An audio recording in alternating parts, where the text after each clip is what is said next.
So we have two breaking news stories, starting with the Supreme Court. They have ruled in favor of South Carolina's decision to defund Planned Parenthood. And the second story is the Pentagon held a press briefing this morning in regards to the military airstrikes against Iran. Things got heated. So we're going to show you everything and then give you the bottom line.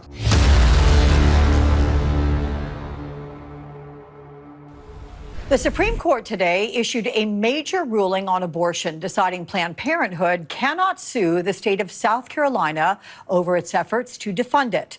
It is a decision that could embolden other red states to make similar moves and cut Medicaid funding for clinics that provide abortions. Okay, so we have another ruling from the Supreme Court that is rooted in common sense. If you're in red states or you lean conservative, you don't believe in taxpayer money should be funding abortions. That's just the bottom line to it. Now, if you're on the left, you believe not only is this cruel, but this is an assault on women's health care. And that's why we're going to use Ground News so I can show you what both sides are saying. That way you can think for yourself. If you guys want to follow along, just go to ground.news/Devori. Now, as an example, take a look at this outlet that leans left. Supreme Court hacks away at civil rights and latest cruel ruling. Now, if you're a person who doesn't think for yourself and you're unwilling to do the research, you would eat up that propaganda right there. Now, before we go any further, let me show you this clip from MSDNC because that's exactly the rhetoric that they're running with. Take a listen. Okay, Dr. Patel, so give us a sense of what this ruling means for Planned Parenthood clinics in South Carolina and if this at all will curtail women's ability to get care in any way, shape, or form. Yeah, Alex, it does have a pretty widespread impact on care. Maybe just helpful to say that there are many states, including South Carolina, that have already banned kind of use of funds for reproductive health care, specifically abortion services. So this was not a debate about whether or not that federal funds or state funds could go to abortion services. That decision has been made clear. What's at issue here is that clinics like Planned Parenthood, the majority of their services are for health care, cancer screenings, prenatal care, all types of health care. And here in this decision was specifically the ability to carve out Planned Parenthood as an entity from receiving Medicaid funds. So in essence, it's not just saying no to abortion very specifically, which it has already done. It's basically limiting access to a majority of general health care services.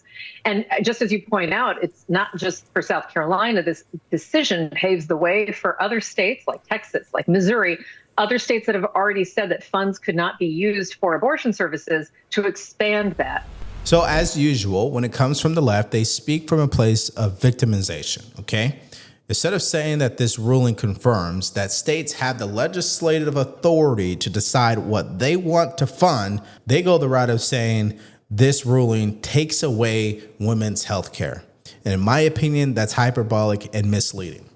However, when you look at articles that lean right, like what you see here on the screen from Fox News, Supreme Court rules against Planned Parenthood and Medicaid funding dispute.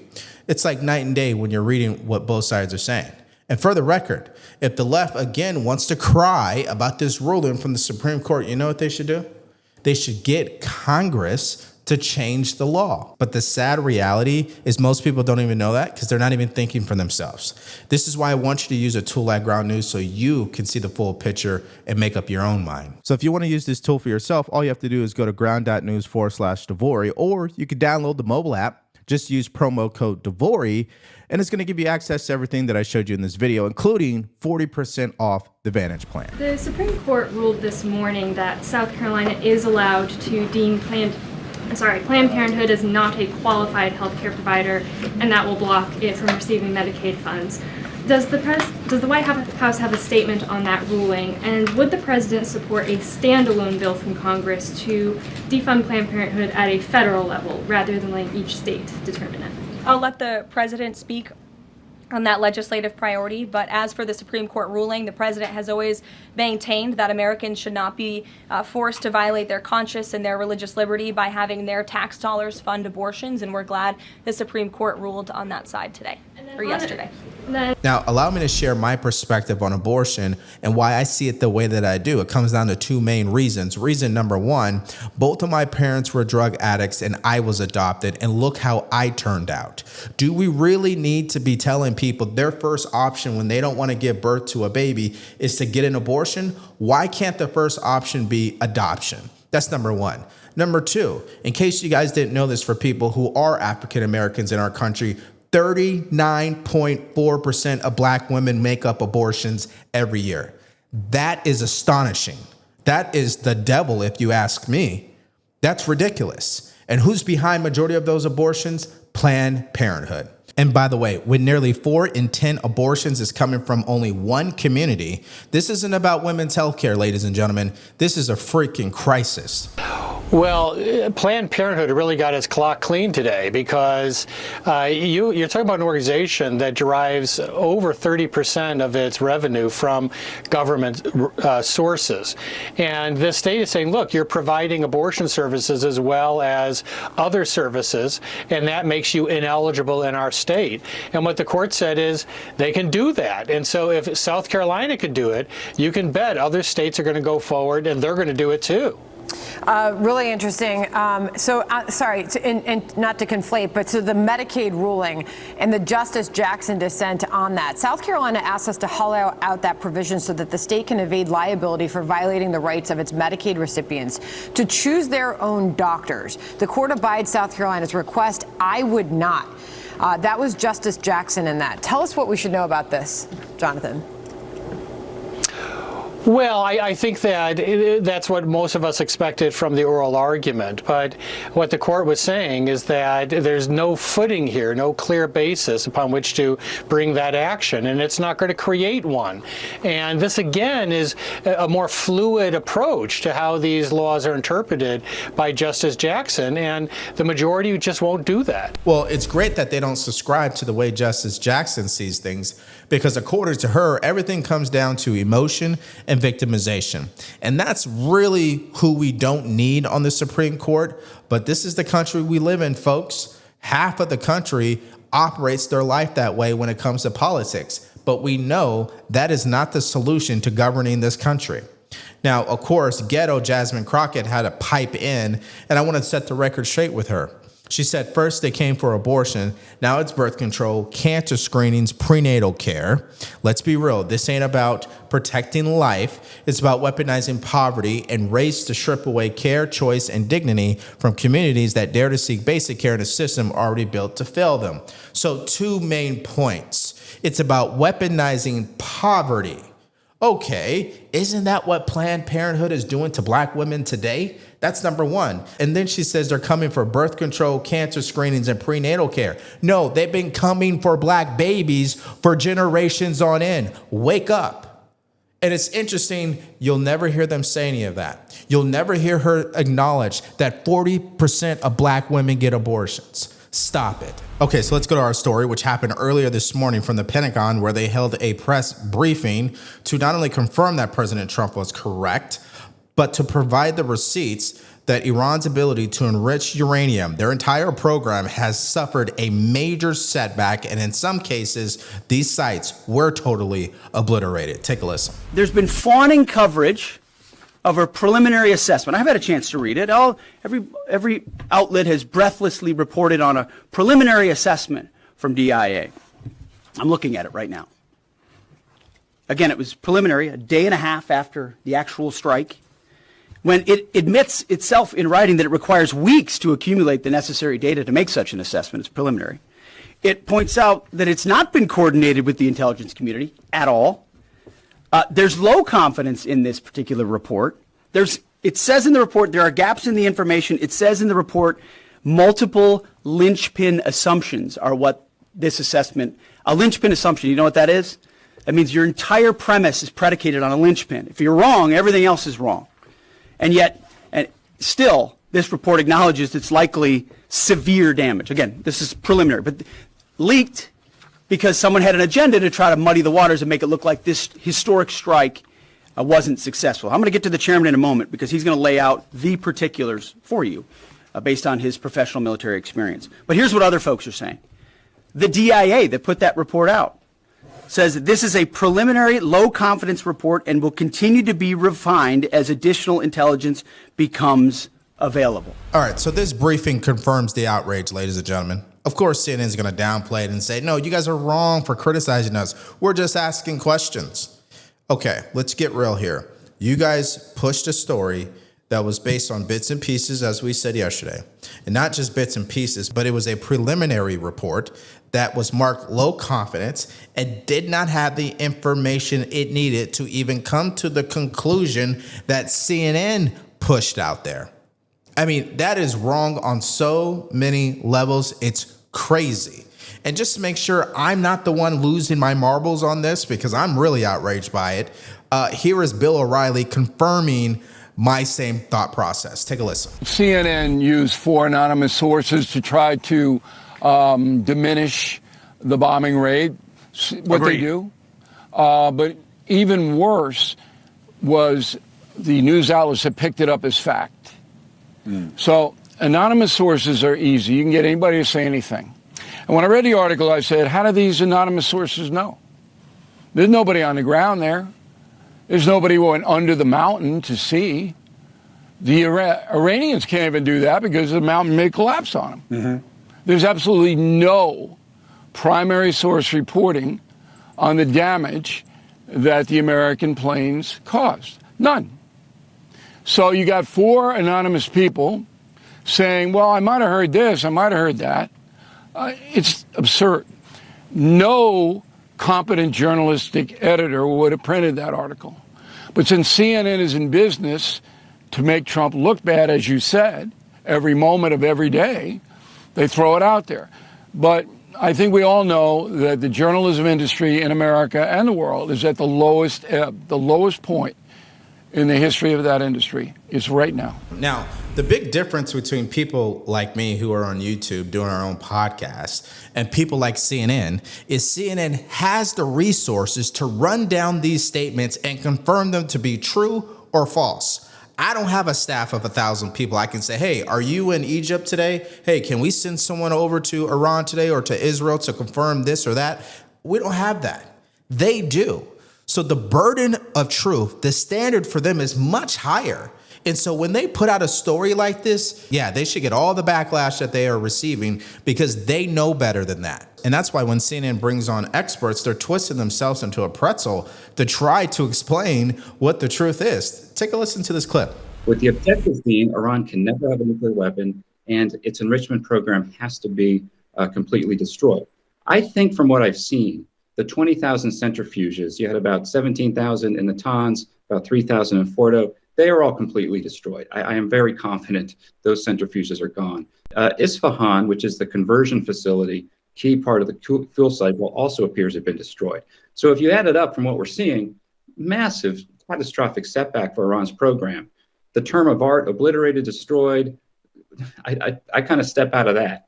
This is an analytical process. It's important for the professionals now in the intelligence community to be able to do their work without political pressure and come out with their assessments.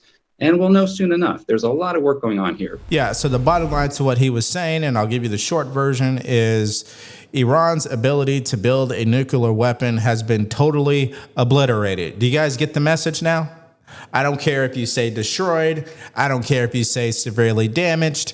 It's not going to happen for Iran at this moment. Okay.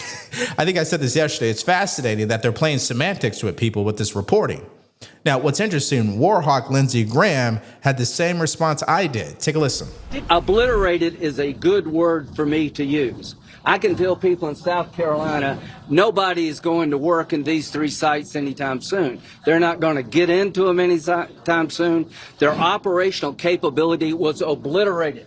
There's nobody working there tonight. It was highly effective. No further strikes?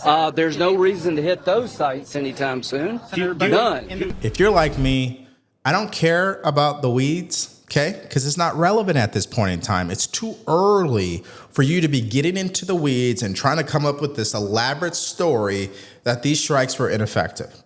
All CNN had to do was say this: military airstrikes were conducted, here's where they hit, and here's what the Pentagon expects to have happened in the end. Here's the damage that they are expecting. Here's what they are saying. And even though we may have some conflicting reports, it's too early to give that any attention. Let the experts go to work, and then we will report on it further.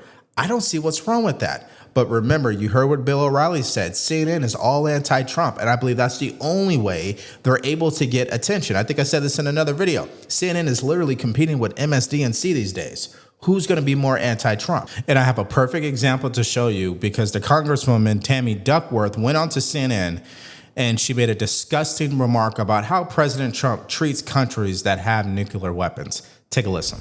And if anything, this attack and what Trump has done is only going to unite our adversaries like North Korea, Russia, the PRC to come to help Iran. And if you were Iranian leadership, what this taught you was they better get nuclear weapons very quickly, because look at how Trump treats countries that have nuclear weapons like North Korea, right? He goes and he pals around with dictators, and then he kowtows to Russia. So if you were Iranian leadership, the lesson learned is we better actually speed up and try to get nuclear weapons as quickly as possible. He's actually accomplished the opposite of what we're trying to do. Okay, so Tammy Duckworth, in case you guys don't know, is a military veteran just like myself.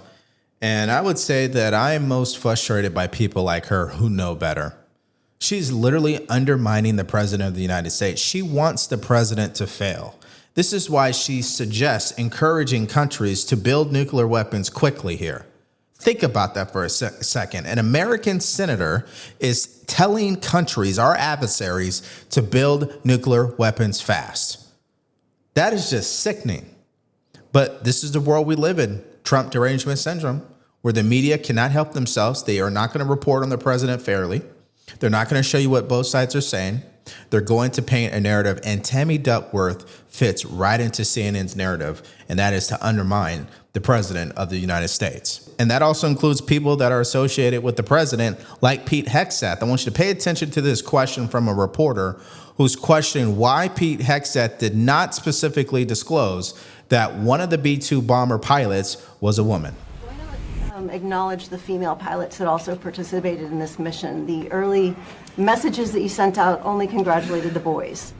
So when I say something like our boys and bombers, see, this is the kind of thing the press does, right?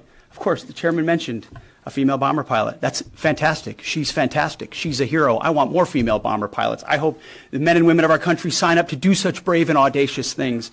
But when you spin it as, because I say our boys and bombers as a common phrase, I'll keep saying things like that, whether they're men or women. Very proud of that female pilot, just like I'm very proud of those male pilots, and I don't care if it's a male or a female in that cockpit, and the American people don't care. But it's the obsession with race and gender in this department that's changed priorities. We don't do that anymore. We don't play your little games. And little does that reporter know, a B-2 bomber pilot, they already get enough of their ego stroked, okay?